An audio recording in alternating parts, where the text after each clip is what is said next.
मंगलमय मंगल करण वीतराग विज्ञान नमो ताहि जाते भय अरहंतादि महान करि मंगल करि हो महान ग्रंथ करण को काज जाते मिले समाज सब पावे निज पद राज।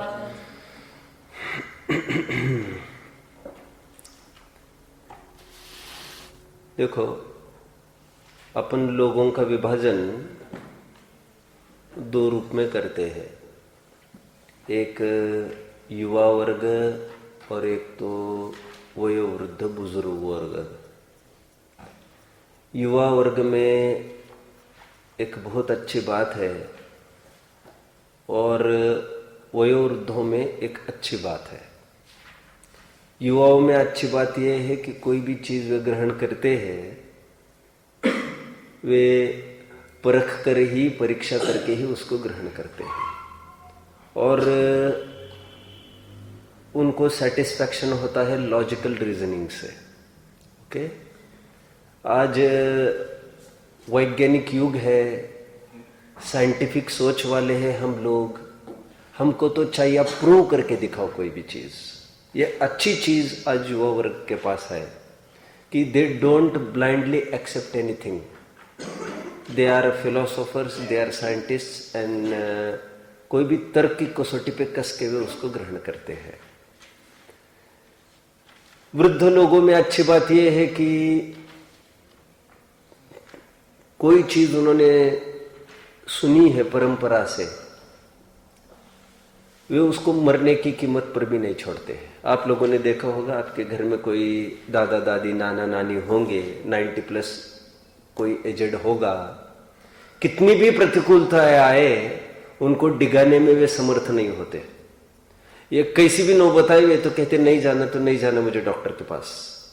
व्रत संयम किसी कीमत पर हम नहीं छोड़ेंगे उसको। ये युवाओं में अच्छी चीज है तर्कणा शक्ति की, वृद्धों में अच्छी चीज है अपने बात पर डटे रहने की, रिजिडिटी। अपना ऐसे क्यों कहे कि दो अलग अलग प्रकार के लोग हैं। कोई ऐसा भी हो सकता है जिसके पास तर्कणा शक्ति भी हो और साथ साथ रिजिडिटी भी हो, उस पर स्टैंड करने की, अमल करने की ताकत भी हो। ओके। लेकिन युवाओं में कुछ एक खराब बात है और वृद्धों में भी कुछ खराब बात है। युवाओं में खराब बात यह है, कोई भी चीज वे समझना चाहते, वो प्रश्न पूछते हैं, ऊहापोह करते हैं, उनको यथार्थ में समझना नहीं है, उनको कुतर्क करना है। आप सब समझ रहे मेरी बात को? उनको बस एक, जिसको कहते हैं एक एलिगेशन करना है, उनको बस डिबेट करना है, उनको डिबेट बहस करनी है, उनको करना वरना कुछ नहीं है। और मेरे पास अब भी एक जना है और वो बोले कि पंडित जी जरा बताना, इसको समझाना जरा, ये बर्थडे क्यों नहीं मनाना चाहिए। तो मैंने ये कहा उनको कि वो लड़की है ना देशना योगाचार्य की, आप जानते हैं? हाँ। तो वो आई, पंडित जी क्यों नहीं मनाना।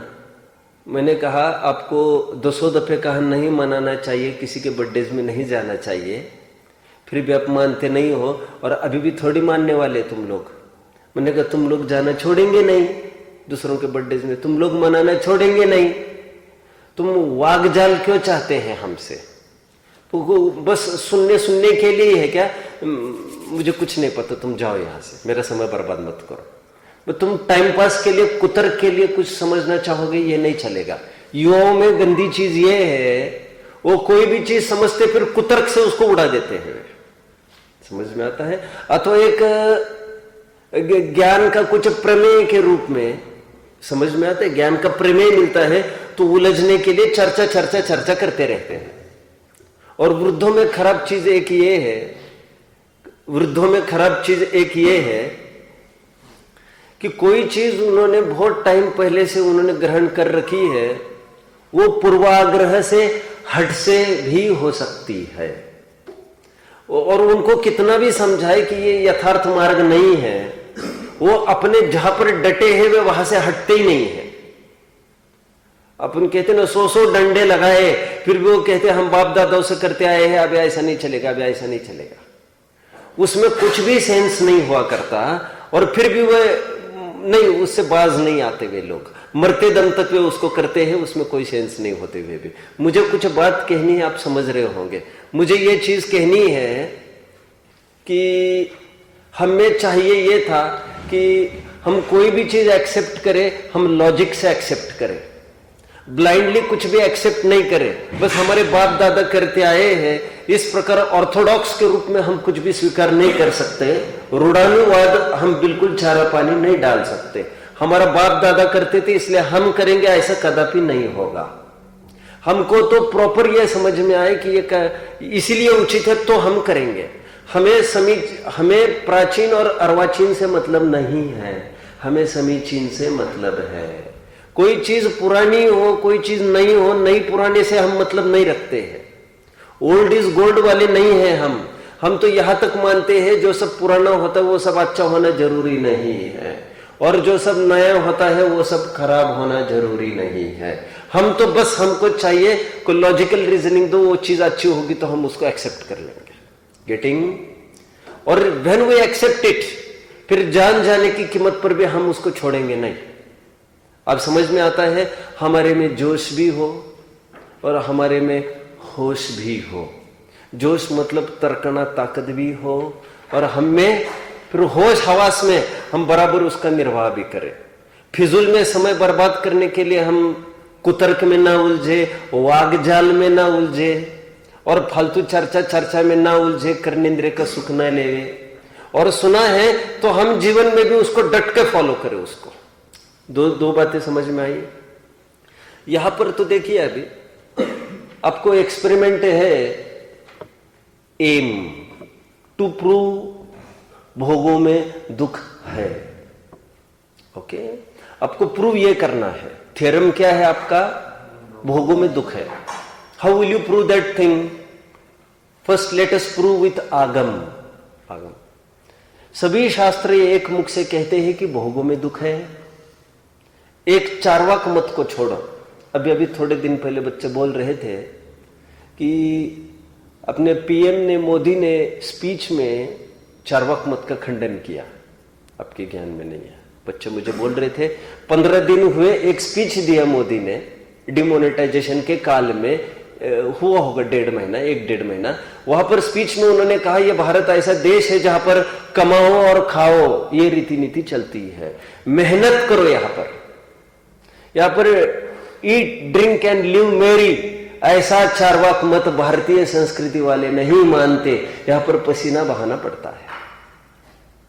एक चार्वाक मत ही यह मानता है क्या पुनरागमन, क्या भस्मीभूतस्य देहस्य पुनरागमनम कुतः, ये देह खत्म हो जाएगा फिर किसने देखा है लोक परलोक होगा कि नहीं होगा। एक चार्वाक ही है जो ये मानता है ऐश करो, मजा करो, भोगों में सुख है। बाकी कोई भी दर्शन ये नहीं मानता कि भोगों में सुख है। हमने पहला अप्रूवल दे दिया। हमको क्या प्रूव करना है? वैसे भोगों में सुख नहीं है। हमने अप्रूवल में सबसे पहले किसको लाया है? आगम को लाया। एक चार्वाक मत छोड़कर जितने भी मत है, ओके, मे बी बौद्ध, may be Sankhya, may be कोई भी हो, भट्ट हो, प्रभाकर हो, एनी मत हो, भोगों में कोई सुख नहीं मानता। Next now. तो ये पहला हमने प्रूव कर दिया इसको। अब हाउ टू प्रूव? सेकेंडली, हम देखो लोक में भी ये प्रसिद्ध है कि भोगों से दुख होता है। लोक में कैसे प्रसिद्ध है भोगों से दुख होता है? कोई बताएगा मुझे अभी? एक तो पहले हमने आगम से सिद्ध किया। आगम एक प्रमाण है, आप सब जानते हैं। एक प्रत्यक्ष प्रमाण है, उसको भी आप जानते होंगे। प्रत्यक्ष प्रमाण मतलब यहां पर साम व्यवहारिक प्रत्यक्ष लेना है। लोग ऐसा कहते हैं, बराबर सभी कहते हैं भोगों में दुख है। इसलिए तो भारतीय संस्कृति भी ये रही है कि later part of our age should be spent in jungles. बराबर ये मानते हैं वानप्रस्थाश्रम और संन्यास आश्रम के रूप में भारतीय संस्कृति, वैदिक परंपरा भी ये मानती है घर में तो मरण नहीं होना चाहिए हमारा। आप सब समझ रहे मेरी बात को? मैंने क्या क्या बताया। आगम भी ये कहता है और साथ में ये कह रहा हूं लोक में भी ये बात प्रसिद्ध है कि भोगों में दुख है, सुख नहीं है। और तभी तो इसीलिए बाप कितना भी बीड़ी पीता हो, शराब पीता हो, पर स्त्री सेवी हो, कौन ऐसा बाप है जो बच्चों से ऐसी उम्मीद करता है? आप समझ रहे मेरी बात को? बच्चे को तो बराबर ताड़ना देता है, इससे बढ़कर और क्या आपको प्रमाण चाहिए? क्या क्या बड़ा प्रमाण चाहिए? वो अपने बच्चों को हटा रहे, मतलब वो भी उसको गलत समझ रहा है। वो उससे वो ही is not able to get rid of that thing, it is his personal weakness. But मान्यता के स्तर पर बराबर उसकी मान्यता में है कि मेरे बच्चे को ये गलत संस्कार ना पड़े। अभी हमको प्रूव करना है थर्ड बात, अनुभव प्रत्यक्ष। हम किस किस से प्रूव करते आए हैं? ऐसा लोग कहते हैं, प्रसिद्ध है लोक में, ऐसा आगम भी कहते हैं। थर्ड, अभी हमको यह देखना है कि और स्वयं भी हम अनुभव करते हैं उसको। भोग दुख रूप है, जिसके अभी चर्चा हम काफी करने वाले हैं, थोड़ी विस्तार से करेंगे, अभी कंटिन्यूअस पीरियड्स में चर्चा चलेगी वो।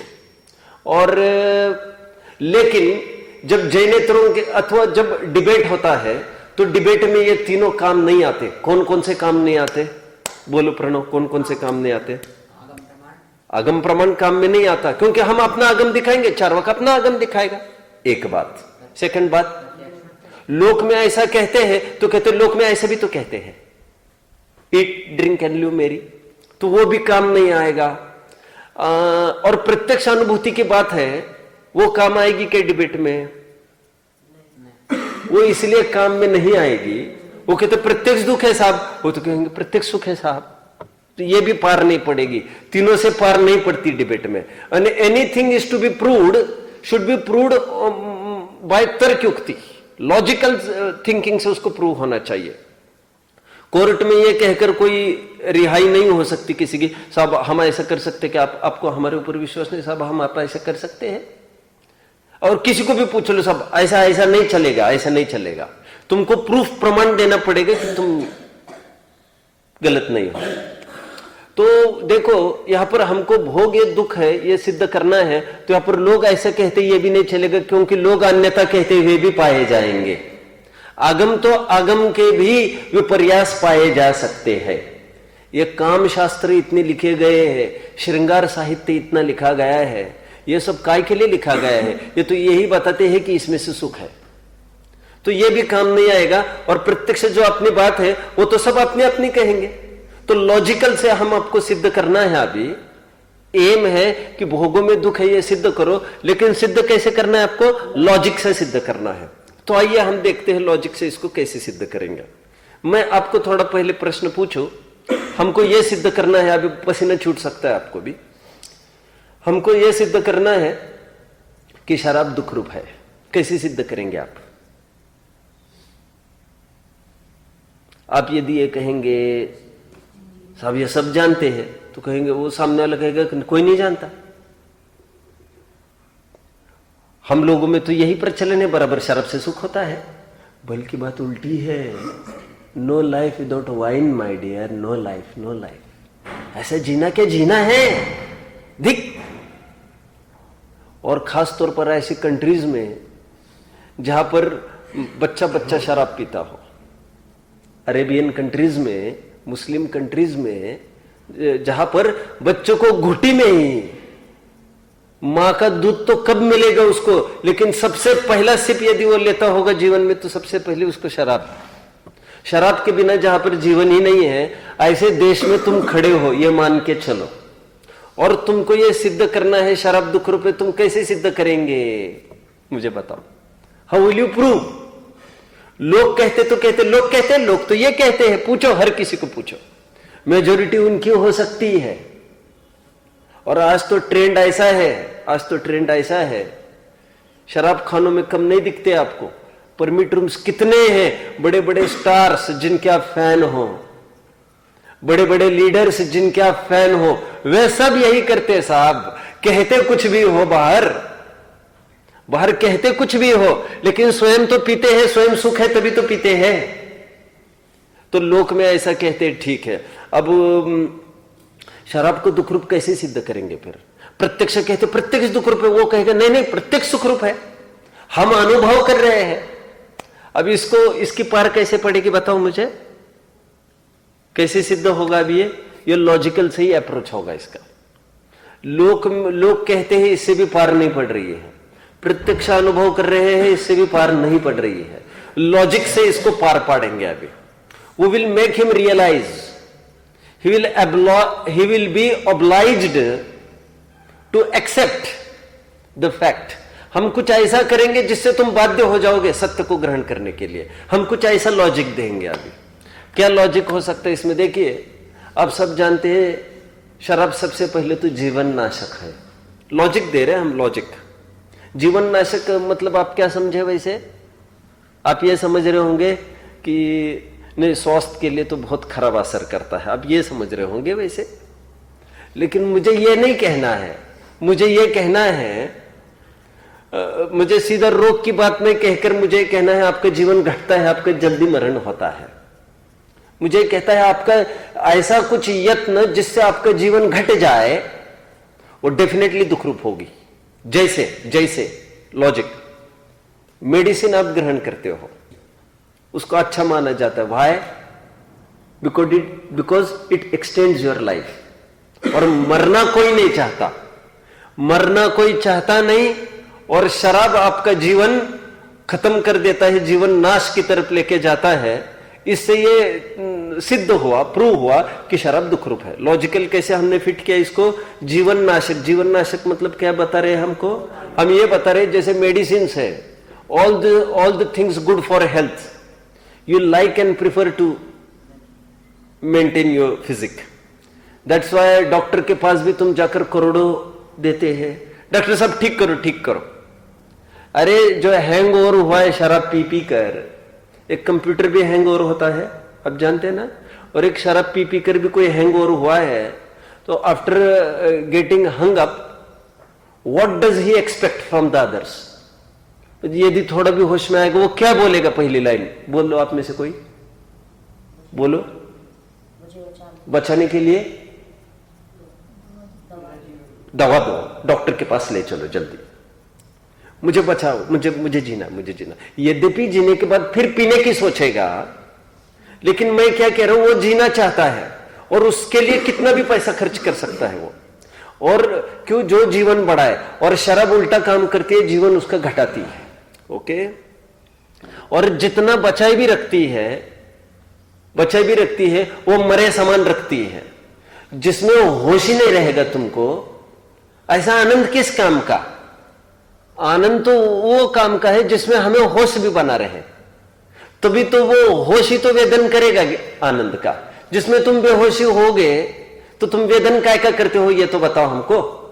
तो एक हमने ये लॉजिक दिया कि जीवन नाशक है। सेकंड बात हम क्या कह रहे समझो, तुम फिर होश में आओगे और फिर तुम टेंशन तुम्हें होने लग जाएगी किसी भी बात की, फिर तुम ये ललचाओगे शराब दे दो, शराब दे दो। हम ये कह रहे हैं तुम तो अपनी कशे को रूंध रहे हो आप। You are getting what I am saying? रूंध रहे हो मतलब तुम उसको प्रॉपरली टैकल नहीं करके you are avoiding the fact, तुम उस पर अंधकार लाना चाहते हो। अब तो आप नहीं समझे, आगे ना आगे देखो देखो, सुनो सुनो सुनो। कबूतर है, कबूतर है और सामने बिल्ली है 2 फुट पर कबूतर के। आप बिल्ली से क्या एक्सपेक्ट करते हो, कबूतर से क्या एक्सपेक्ट करते हो? बोलो। बिल्ली झपटेगी। कबूतर से क्या एक्सपेक्ट करते हो? You are absolutely wrong. कबूतर उड़ता नहीं है ना, यही तो दिक्कत है उसकी। नहीं तो ऐसे कैसे कबूतर हाथ में आता उसके? वो तो उड़ने वाला पक्षी है। कबूतर बस एक गलती कर जाता है, जैसे वो बिल्ली झपटने लगती है वो आंखें बंद कर लेता है। आंखें बंद करने से वो ऐसा भ्रम पालता है कि संकट हट गया है। हम ये कह रहे बिल्ली थोड़ी हटी है, संकट तब हटता है जब बिल्ली हटेगी। संकट prevails even now, but it is that it has gone out of your site. तुमने उसको दृष्टि से ओझल कर रखा है। संकट टला नहीं है। मैंने उदाहरण क्यों दिया? एनीवन? हाँ बोलो। शराब पी है तो तुम फैक्ट को फेस नहीं कर सकते, तुम्हारा नपुंसकत्व सिद्ध हो रहा है इसमें। दिस इज पलायनवाद माय डियर। पलायनवाद समझ में आता है? पलायनवाद नहीं समझ में आ रहा है। टू रन अवे, मैदान छोड़कर भागने की क्रीड़ा है ये। समझ में आता है? हम तो जो गोलियों को छातियों पर भी झेलता है उनको भी परमवीर चक्र देने वाला देश है ये। और तुम जिंदा भी लौट के आओगे पीठ दिखाकर और हार के, तो तुमको कोई हार नहीं पहनाने वाला है, थू होने वाली है तुम्हारी। तुम तो मर के आते, बात जिंदा और मरने की नहीं है, बात तो बुजदिली और पौरुष की चल रही है यहां पर। तो हम ये कह रहे हैं जो तुमने शराब पी है वो तुमको टेंशन था। एक फिल्मी गाना आप जानते होंगे, वैसे मुझे पीने का तो शौक नहीं है लेकिन पीता हूं गम भुलाने को। ठीक है, ओके ओके, फिल्मी गाना है, अदरवाइज नहीं लेना। इसका अर्थ क्या क्या क्या बोल रहे वो? मुझे कोई शौक नहीं है पीने का, वो तो गम भुलाने को पी रहा, लेकिन गम है ना उसको। तो हम क्या कह रहे हैं, गम को तुमने भुलाया है तो गम को तुमने इरेडिकेट तो नहीं किया है, तुमने तो आंखें बंद करी है। 12 घंटे के लिए बाद तो होश में आ ही जाओगे, फिर दूसरी बोतल के लिए ललचाओगे, क्योंकि उसके बीच में टेंशन विल प्रिवेल अगेन, और वो बोतल नहीं दिखेगी और टेंशन बढ़ जाएगा तुम्हारा, तो you will do anything then. तुम्हारे संकट तो दूर नहीं हुआ है, तुम उस पर एक चद्दर डाल रहे हो, वो जो क्या कहते हैं अंगारे है, अंगारे को ढक दिया तुमने चादर से, तो you have become secure now और इवन मोर इनसिक्योर। क्या क्या हुआ है बताओ ना मुझे। हमारे घर में आग लगी, हमने उस पर चद्दर डाल दी, तो हुआ क्या उसका? फिर सिक्योर हो गया कि ज्यादा इनसिक्योर हो गया? ज्यादा इनसिक्योर हो गया, क्योंकि वो भी आग पकड़ेगा। अच्छा, जो भी आएगा उनसे उनको ख्याल में नहीं आएगा बचाने का कुछ, और अभी जो आग पकड़ी जाएगी वो उसमें से कोई नहीं बचाएगा बेटा तुमको। ये इसको बचाना हटाना ये उपाय था। तो हम बता रहे हैं शराब को जो तुम पी रहे हो, हम तो एक बात पर अप्रोच कर रहे हैं, उदाहरण चल रहा है शराब का, फिर हम विषयों में आएंगे। शराब जो तुम पी रहे हो, पहला लॉजिक हमने क्या दिया? व्हाई इज इट दुख रूप? जीवन नाशक। जीवन नाशक के लिए क्या लॉजिक दे रहे हो? और लॉजिक में लॉजिक, तुम मेडिसिन लेते हो, फूड लेते हो, that increases your life, and each and everyone know कि this decreases your life, but at that cost also, at the cost of death also, life घटाने के रूप में भी, तो फल जानते हुए भी तुमने इसको लिया। ये दुख रूपता ख्याल में। सेकंड क्या बात कह रहे हैं अपन? ये दुख रूप क्यों है? क्योंकि ये परमानेंट सॉल्यूशन नहीं क्रिएट करता, ये टेम्पररी उस पर आवरण डालता है, तुमको अंधेरे में रखता है, अंधेरे में रखता है। और लोक में जो अंधेरे में रखा जाता है, लोक में भी कहते तुमने हमको अंधेरे में कैसे रखा? तुमको बताना चाहिए था ये फैक्ट हमको। नहीं, हमने सोचा, तुमने हमको अंधेरे में कैसे रखा? तो कितनी बड़ी बात है, ये शराब हमको अंधेरे में रखता है उतने काल के लिए। तो मेरे तो हर जगह कहना है, we should dare to battle the problems. देखो मैं इसके लिए एक एग्जांपल देता हूं। कोर्ट में कोई केस चलती है किसी की भी, अब जानते हैं अक्सर केसेस का ये होता है कि बड़े बड़े अपराधी हैं, वो जीवन भर भी उनको कुछ नहीं बिगाड़ पाती गवर्नमेंट। केसेस चल रहे हैं, वो करते क्या है केसेस में, वो वकील को मैनेज करके बस उसको तारीख पर तारीख पड़ती जाती है, और सालों इतने गुजरते हैं। 60% फाइल्स क्लोज इसीलिए होती है क्योंकि the accused is no more now. समझ में आता है? प्रणव तुम समझे मेरी बात को?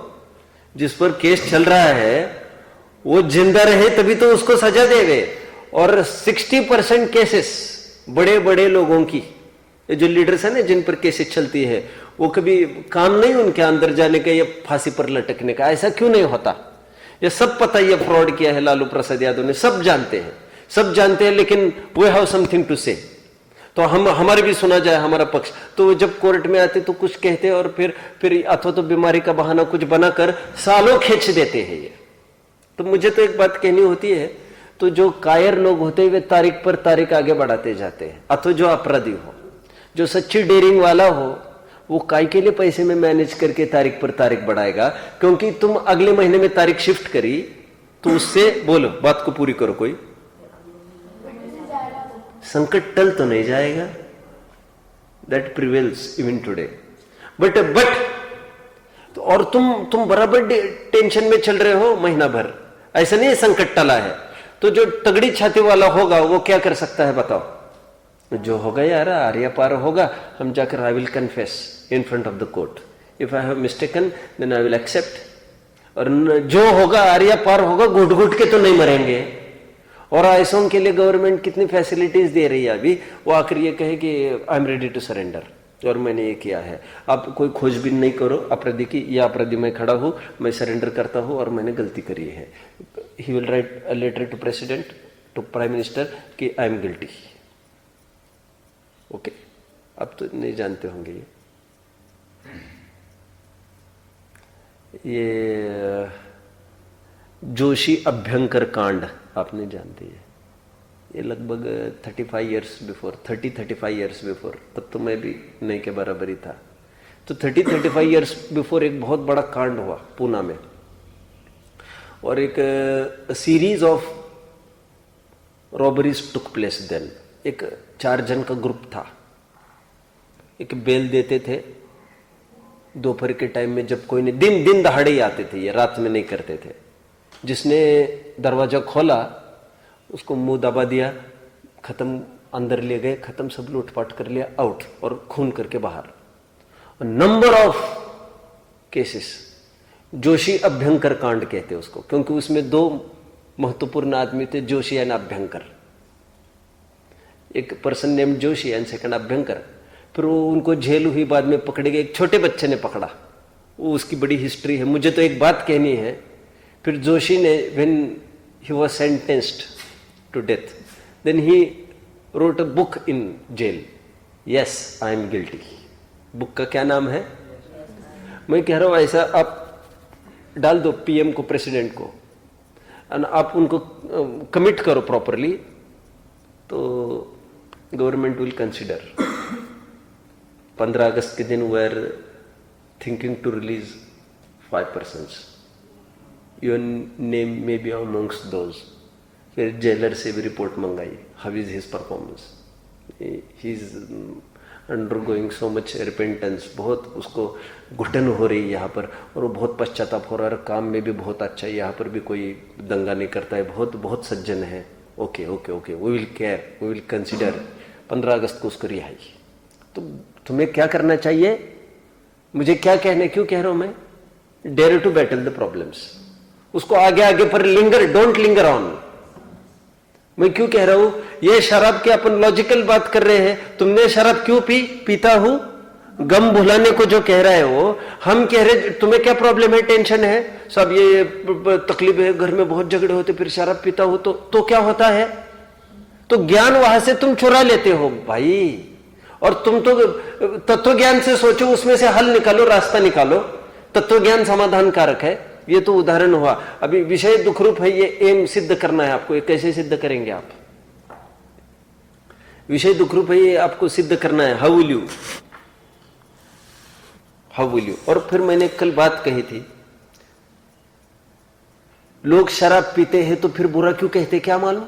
मैंने कल गाना बोला था फिल्मी का, वहां पर शराब भी डाल देना, पांचों पाप डाल सकते आप, क्योंकि दिल लगाना तो एक समझ लो कुशील नामक पाप है, हिंसा, झूठ, चोरी, परिग्रह भी तो पाप है।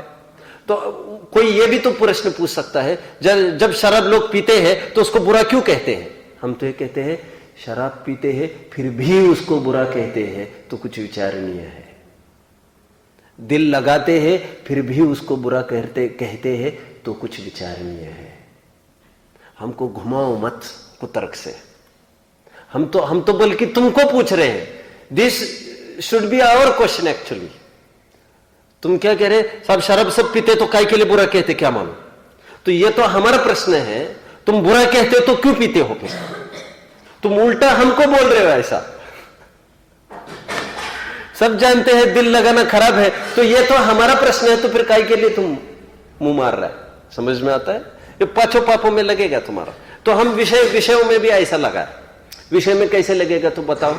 विषय में लगेगा जैसे उसको कोई एक इच्छा हो गई कुछ ग्रहण करने की, विषय को ग्रहण करने की, तो ग्रहण करने की इच्छा हुई और वो उसको विषय मिला, उसी समय में दूसरे इच्छा को ग्रहण करने का भाव उसको हुआ, तो कहते हैं ये जो उसको सुख हुआ कहता है, वो सुख हुआ कहता है। तो उसका प्रश्न था, मैं प्रत्यक्ष सुखी होते देखे जाते आप कहते हो? तो टोडरमल जी कहते सुख तो नहीं होता, सुख जैसे भाषित होते हैं, भ्रम होता है उनको। अरे प्रत्यक्ष ख्याल में आता, प्रत्यक्ष नहीं, वो तो पर्टिकुलर विषय ग्रहण, विषय की इच्छा खत्म हुई, उस संबंधी वो दुख मिटा, लेकिन उसी समय में दूसरे संबंधी इच्छा रही, तो उतना दुख तो प्रिवेल हुआ। आप समझ रहे हैं मेरी बात को? सी आगे आगे। कर्जदार की क्या परिभाषा है? कर्जदार की क्या परिभाषा? कर्जदार जिस पर आपने इतना ही उत्तर दिया, ओके, जिस पर किसी भी बैंक का कर्जा नहीं है वो कर्जदार है। परिभाषा तो यही है उसकी। ऐसा थोड़ी जिसको एसबीआई का कर्जा नहीं है वो, सॉरी, जिसको एसबीआई का कर्जा है वो कर्जदार है। जो कर्जदार नहीं कौन है? जिसको एसबीआई का कर्जा नहीं है वो कर्जदार नहीं है, ऐसी थोड़ी परिभाषा लगाते हैं। क्यों साहब, एसबीआई का कर्जा निपटाने के लिए उसने आईडीबीआई से कर्जा ले लिया और एसबीआई को निपटा दिया, तो फिर कर्जदार नहीं रहेगा क्या वो? नहीं समझे आप? कर्जा तो एक मिटा है तो दूसरों का कर्जा लेकर मिटा। एक गड्ढा बुझा रहा है, एक गड्ढा भर रहा है, तो आखिर दूसरा भी तो गड्ढा बना रहा है, तो एक विषय की पूर्ति कर रहा है, तो उससे कहां सुखी हो रहा है वो? क्योंकि the very next moment, the very same moment, भोगते ही समय उसको दूसरी आकुलता बनी ही रहती है। तो टोडरमल जी कहते वो सुख की प्राप्ति उसकी नहीं हो सकती। समझ में आता? वो तो ऐसा है जैसे भूख हो मन भर की, महासुधावान को कोई कण देवे, ऐसी बात है वो। इच्छा अमा भोगने की, आनंद भोगने की, और मिलता इतना सा है। मैंने कल कहा तो कुछ छंद आपको बताएंगे। श्रीमद राजचंद्र जी का छंद है, ये बहुत अच्छा है, देखो इसका सेंस क्या है। फिर मैं आपको पूछूंगा यहां पर क्या कहना चाहते हैं। हति दिन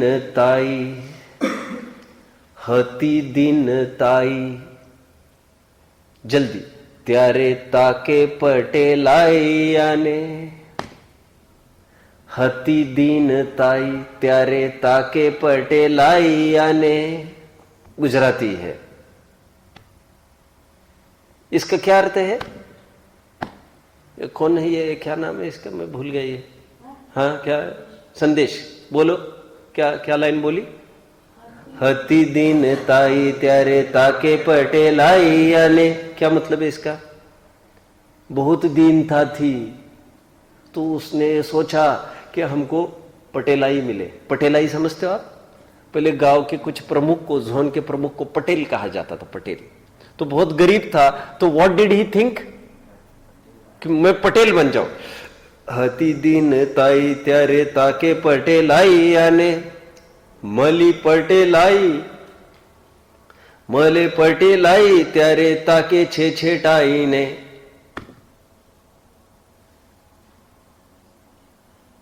क्या लिखा? मली पटेलाई त्यारे ताके छेटाई ने। तो फिर पटेल बन गए तो क्या सोचने लग गया? मैं सेठ बन जाऊं। सांपड़ी छेटाई त्यारे ताके मंत्री ताई आने, सांपड़ी छेटाई त्यारे ताके मंत्री ताई आने, मली मंत्री ताई त्यारे ताके नृप ताई ने, मली नृप ताई त्यारे ताके नृप ताई ने, मली नृप ताई त्यारे ताके देवताई आने, मली नृप ताई त्यारे ताके देवताई आने। कितने जन फॉलो कर रहे, बराबर लिख रहे हैं? मली देवताई त्यारे ताकी ताके शंकराई ने, मली देवताई त्यारे ताकी शंकराई ने, आहो राज चंद्र मानो मानो शंकराई मिली, आहो राज चंद्र मानो मानो शंकराई मिली, वधे कृष्णाय तोय जाय न मरायणे, वधे कृष्णाय तोय जाय न मरायणे। इसका मतलब बताएगा कोई? कितने जन को मतलब भी समझ में आ गया? अर्थ समझ में आ गया हो ऐसे हाथ ऊपर करे। बहुत इजी है। हती दिन तारे त्यारे, हती दिन ताई त्यारे ताके पटेलाई ने, मली पटेलाई त्यारे ताकी छेटाई ने, साप पड़ी छेटाई त्यारे ताके मंत्री ताई ने। छेटाई मिल गई तो मंत्री बनने की सोचने लग गया। मली मंत्री ताई त्यारे ताकी नृपताई ने, फिर सोचने लग गया मैं राजा बन जाऊं। मली नृपताई त्यारे ताकि देवताई आने, फिर कहा उसको मजा आ रहा है इसके, फिर वो सोच रहा मैं देवता बन जाऊं। मली देवताई त्यारे ताकि शंकराई ने, फिर तो देवादिदेव शंकर बनना चाहता है। अहो राज चंद्र मानो मानो शंकराई मिली, अरे राजचंद्र मान मान शंकराई भी मिली तुमको। शंकराई मतलब उत्कृष्ट पद भी मिला। वधे तृष्णाए तो ये जाए न मराई ने, तो भी मरने की कीमत पर भी ये तृष्णा नहीं जाती। हाँ, ये तृष्णा का क्या करना, क्या करना। मैंने उदाहरण क्यों दिया? एनीवन एनीवन एनीवन बोलो। एक इच्छा की पूर्ति होती है तो दूसरी। सेकंड अगेन, इष्टोपदेश में एक छंद लिखा है, आप लिखेंगे नहीं उसको, बस सुनो। आपने कभी रहट देखा है? रहट नोट, ये एग्जाम्पल तो सब नोट करेंगे, नोटिंग मुझे ज्यादा से ज्यादा चाहिए, है ना? हाँ, क्या क्या? और आप इस भ्रम में भी मत रहिएगा कि मेरा पेपर हो ही नहीं सकता, और ये भी भ्रम मत पालिएगा कि नोटबुक का मैं असेसमेंट कर ही नहीं सकता, उसको कोई वैल्यूएशन होगा ही नहीं। कुछ भी हो सकता है। ओके, ये क्या क्या बोले तुमने कहा पढ़ा? ये याद किया है क्या? कितना? कब? Very good very good very good. और किसी ने कुछ याद किया है तो I will gift you, then I will give you nice gift. Very good very good. This is a savage of time, usage of time. Very good, valuation of time. चलो, कहां तक आए अपन? वहां पर रहट का उदाहरण दे, उसको अर्थ जानते हैं? क्या है अर्थ? वो एक विपदा आती है, फिर उससे छूटता है तो दूसरी विपदा खड़ी हो जाती है। जैसे रहट देखा है? हाँ, अच्छा, फिर तो ठीक है। रहट देखा है? रहट देखा है आयुष? रहट ने? हाँ, वही तो मैं कह रहा हूं। अरे हमने भी रहट मुश्किल से ही देखा, हमने भी रहट बहुत मुश्किल से देखा है। उसके भी बिल्कुल खत्म हो गया, रहट आपको देखने नहीं मिलेगा। मैंने तो देखा 15-20 साल पहले, मैंने तो कबाड़ खाने में देखा, वो भी खेतों में तो खत्म ही हो गए। हाँ, तो उसमें ये होता है, एक कुएं में से पानी खींचने के लिए, ये खींचने के लिए पहले एक रहट लगाया जाता था। Just like, what do you call for that? मेरी गो राउंड, जाइंट व्हील, क्या कहते हैं आप? कुछ भी कह सकेंगे। एक जाइंट व्हील होता है, तो हूबहू वैसे जैसे वो एक पालना है, वैसा उसको, दैट इज कॉल्ड एक रहट। दैट इज कॉल्ड, एक रहट में एक डब्बा होता है, तो डब्बा जैसे उसको पंप करेंगे तो डब्बा, एक डब्बा पानी भर के ऊपर आएगा, ठीक है। अभी दूसरा भी भर के आने के लिए ये खाली होगा तो ये भरेगा, फिर 1 बाय 1 सब भरा जाएगा। आप समझ रहे हैं? और फिर पहले जमाने में तो पाइपलाइन वाइपलाइन ऐसे तो कुछ नहीं होता था, तो ऐसा ये पानी जैसे ऊपर आया तो ये खेत में चला गया, तो फिर एक ट्रैक करके छोड़ देते थे, तो वो पानी हुआ, फिर ये दूसरा आता था, फिर दूसरा भी कुएं से पानी लेके आता था डब्बा, और फिर उसका भी खेत में पड़ा जाता था। ऐसा गोल चक्र घूमती रहती थी, और एक आदमी अपने जोर से उसको घुमाता रहता था। आदमी घुमाता होगा ना दादी, आदमी हो फिर उसको घुमाता था या? हाँ हाँ। तो वहां पर उसका उदाहरण दिया कि एक भरेगा तो बाकी के सब खाली होंगे, और वो खाली होगा तभी दूसरा भर पाएगा। एट ए टाइम सभी भरना संभव नहीं है। गोरख धंधे की एक कड़ी को हाथ लगावे, सुलझाना मुश्किल उलझता चक्र ही जावे।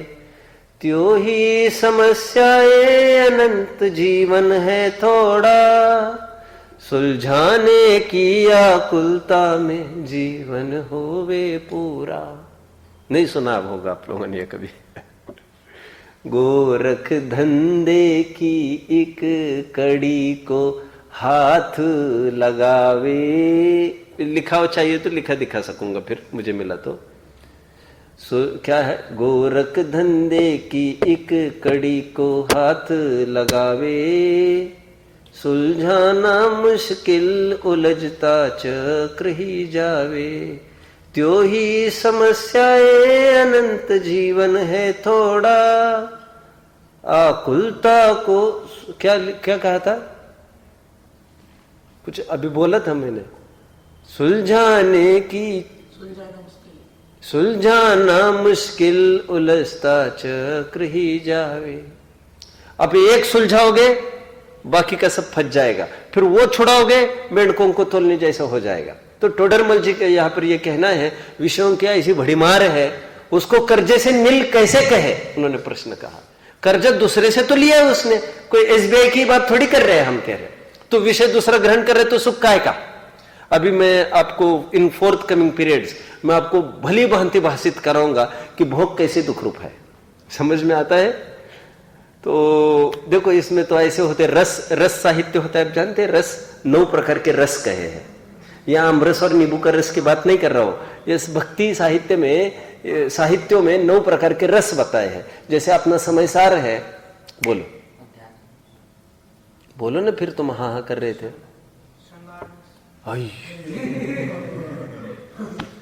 श्रृंगार रस का अपना जैन का कोई भी साहित्य नहीं हुआ करता। ओके, ये बनारसी दास जी ने श्रृंगार साहित्य का ये बोलो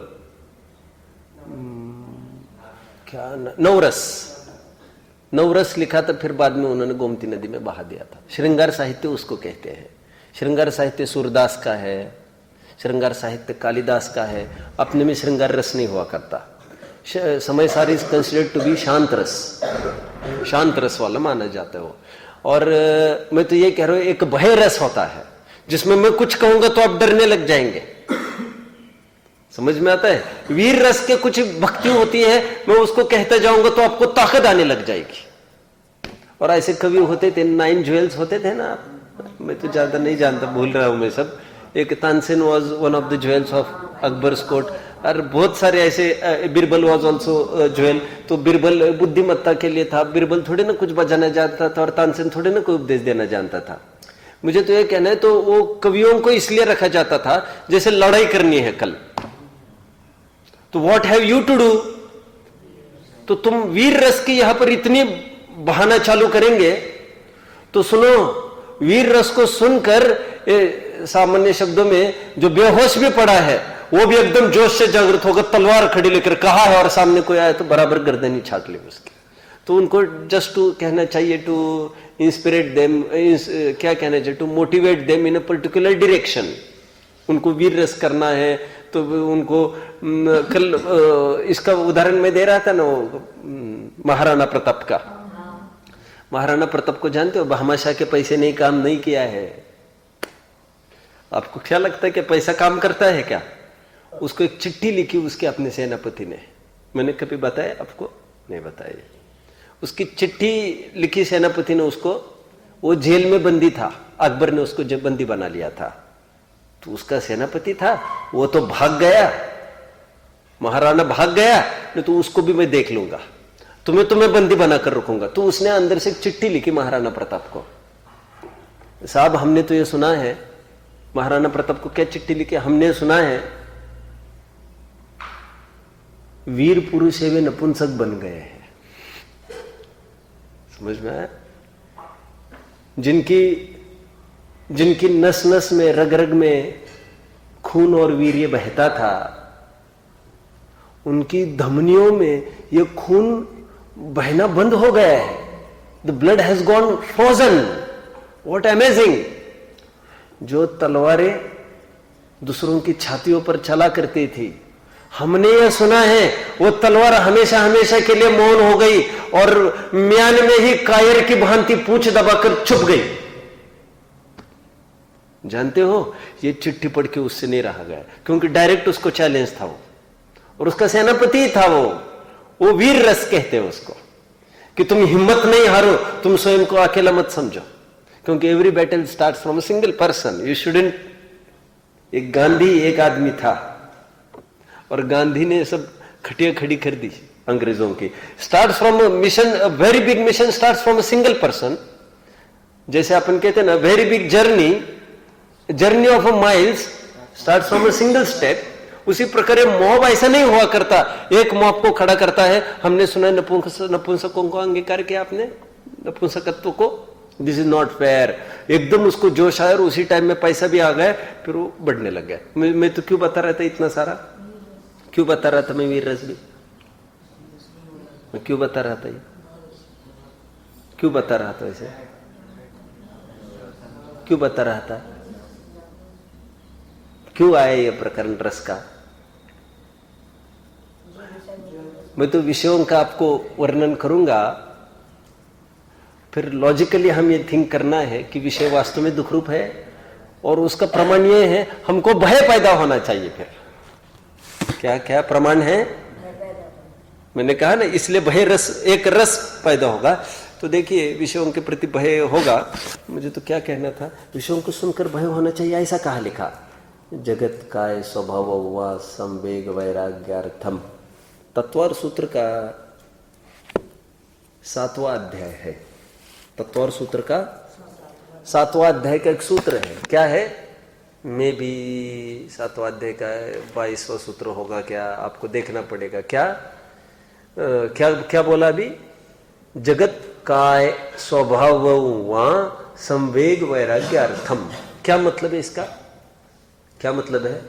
विषय भोगों को देखकर, उसका स्वरूप क्या कहा? भोगों का संवेग और वैराग्य होना चाहिए।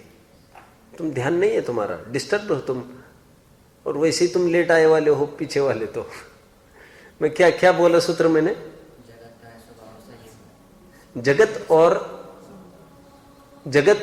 और काय को देखकर, काय जगत और काय को देखकर क्या होना चाहिए था? संवेग और वैराग्य। व्हाट इज संवेग? भय। तत्व सूत्र का सूत्र है, इसका नेचर है। इसको देखो तो भय होना चाहिए। और जिनको इसको देखकर लगता है, कैसे दिखता है, how I am looking today, how I am looking,